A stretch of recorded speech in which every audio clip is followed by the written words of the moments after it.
The morning it happened, I was mid-sentence with a colleague. A clinical term, one I had used reliably for 38 years, simply stopped arriving. Not delayed, not on the edge of recall, absent. I moved past it. I told myself I had slept poorly. I was 61. These things happen. What I did not tell myself, what I was not yet equipped to tell myself, is that what I was experiencing was not fatigue. It was not stress. It was not the ordinary texture of getting older. It was a warning. And the biological process behind it had been running silently for a long time before that morning. If you have been calling your cognitive slippage just brain fog and treating it as something minor, I want you to understand today exactly how wrong that framing may be. Because the research changed how I see it entirely, and it will change how you see it too. I am Dr. Hiroshi Tanaka. 4 decades in neurological research, with a significant portion of that work focused on identifying the earliest biochemical signals of cognitive decline, specifically the gap between what a patient experiences and what clinical screening actually detects. That gap is where brain fog lives, and it is not empty space. Research published in Advanced Biology in 2022 examined neurological changes in aging adults and found that measurable disruptions in brain function appear at the preclinical stage, before any diagnosis, before any obvious symptom, and in many cases before the individual or their physician considers anything worth investigating.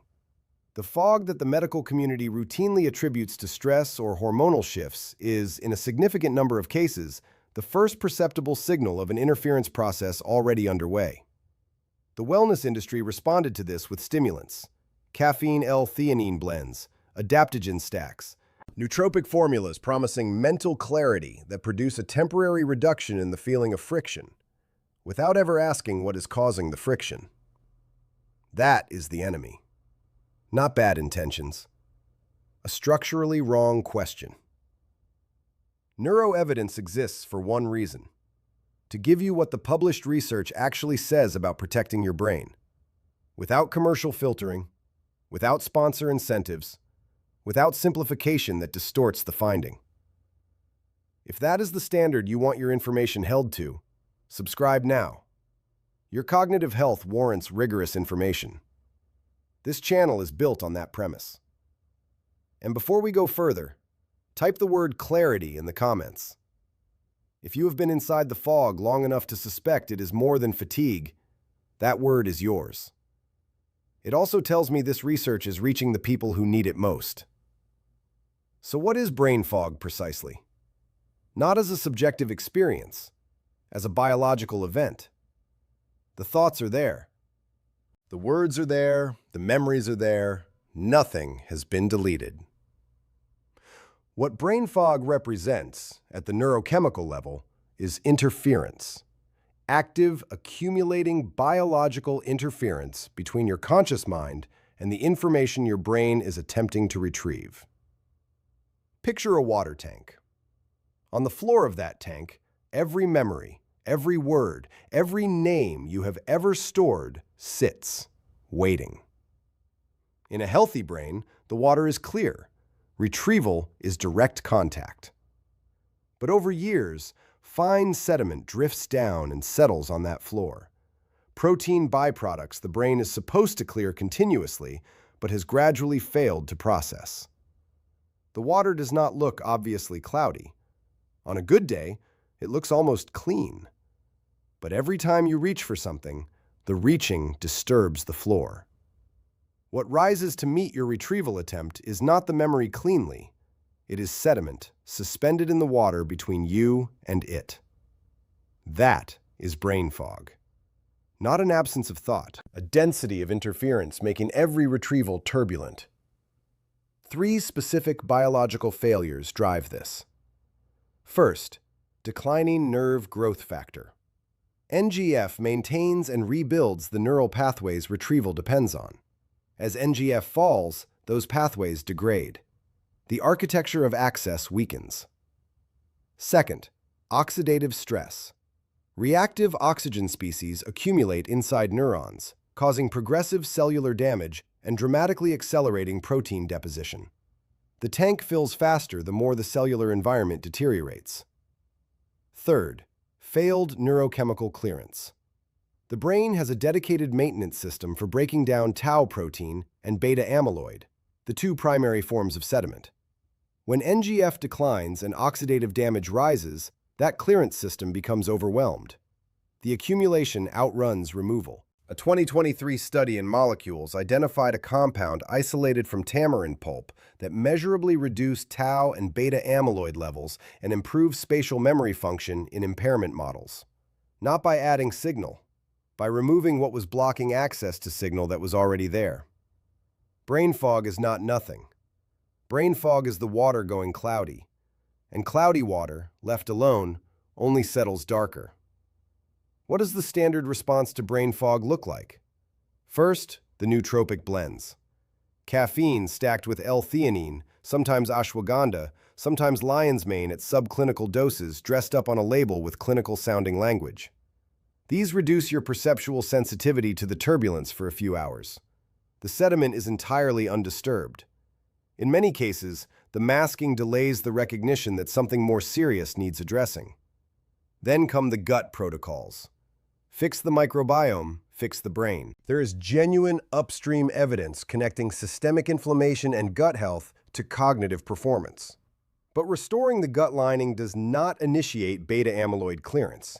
It addresses one contributing input while the primary accumulation mechanism continues operating. Then, hydration, electrolytes, stress reduction, meditation, all valuable for general health. None of them capable of breaking down neurotoxic protein that has been collecting in the brain for years. You were not failing these interventions. You were using precision tools on a problem that required demolition. The frustration was the correct response to the wrong toolkit. Here's what happens when the mechanism itself is addressed directly. Day 1. The first day is not perceptible. What begins is structural. The neuroinflammatory signaling sustaining the protein accumulation encounters direct biochemical resistance. Antioxidant enzyme activity begins to increase. The cellular environment inside the neuron starts shifting toward one that can support clearance. The water does not look any clearer. The conditions for clearing it are forming for the first time. One thing I want to be precise about. This only holds if the compounds reach the brain in concentrations sufficient to initiate these processes. A formulation that degrades in the digestive system before entering circulation does not do this. If day 1 does not reach the neuron, the remaining 6 days are fiction. Day 3. A patient I followed described it to me this way. She was at the kitchen table. Her daughter called from across the house and asked what time they were leaving the following morning. The answer arrived. Exactly, immediately. And then she stayed very still for a moment. Not because the answer surprised her, because she was waiting for what did not come. The tightening. The half-second of dread that for 2 years had preceded every recall moment so reliably she had stopped distinguishing it from the retrieval itself. It was not there. The answer arrived. Nothing followed it. She told me the absence of the fear was more disorienting than the memory had been. Day 2. What made that possible? On day 2, while nothing visible changed, the brain's autophagy mechanisms were operating at elevated capacity. Tau protein was being broken down between neurons at an accelerated rate. Beta amyloid accumulation was slowing as clearance function began recovering. The GPX and SOD antioxidant pathways identified in the Molecules research were increasing their activity, reducing the oxidative pressure that had been accelerating protein deposition for years. NGF synthesis was beginning its recovery arc. The sediment on the floor of the tank was, for the first time in a long time, settling rather than rising. Day 2 felt like nothing. Day 2 made day 3 possible. Day 5. By day 5, the change has a relational dimension. Her daughter stopped doing something she had been doing for 18 months without naming it. The slight conversational lean-in, The unconscious readiness to finish a sentence that seemed like it might stall simply stopped appearing. There was nothing to fill. Her mother was present in a different register, contributing directly, moving through a conversation without the internal safety protocols she had quietly built around every social interaction. The fear of being seen as diminished, which had reorganized her behavior in ways she had not fully admitted to herself, was beginning to lift from the outside first. Day 7. By day 7, it is not a comparison anymore. She is not noting that she remembered something or that the fog did not arrive. She is simply thinking, reaching for a word and finding it, following a conversation without managing it. She described it to me as the feeling of thoughts belonging to her again, not something she was borrowing and hoping arrived on time. That is what cleared sediment actually feels like from the inside. Not recovery, recognition. The version of herself she had been drifting away from, quietly restored. Most interventions for brain fog fail because they are designed to address how it feels, not what is causing it. Before I tell you what I found, I want to give you exactly 4 criteria, because every one of them maps to a specific point in the biological chain I just described. First, it must support NGF synthesis through a verified mechanism. Without NGF recovery, the neural pathways that retrieval depends on continue degrading regardless of what else is in the formula.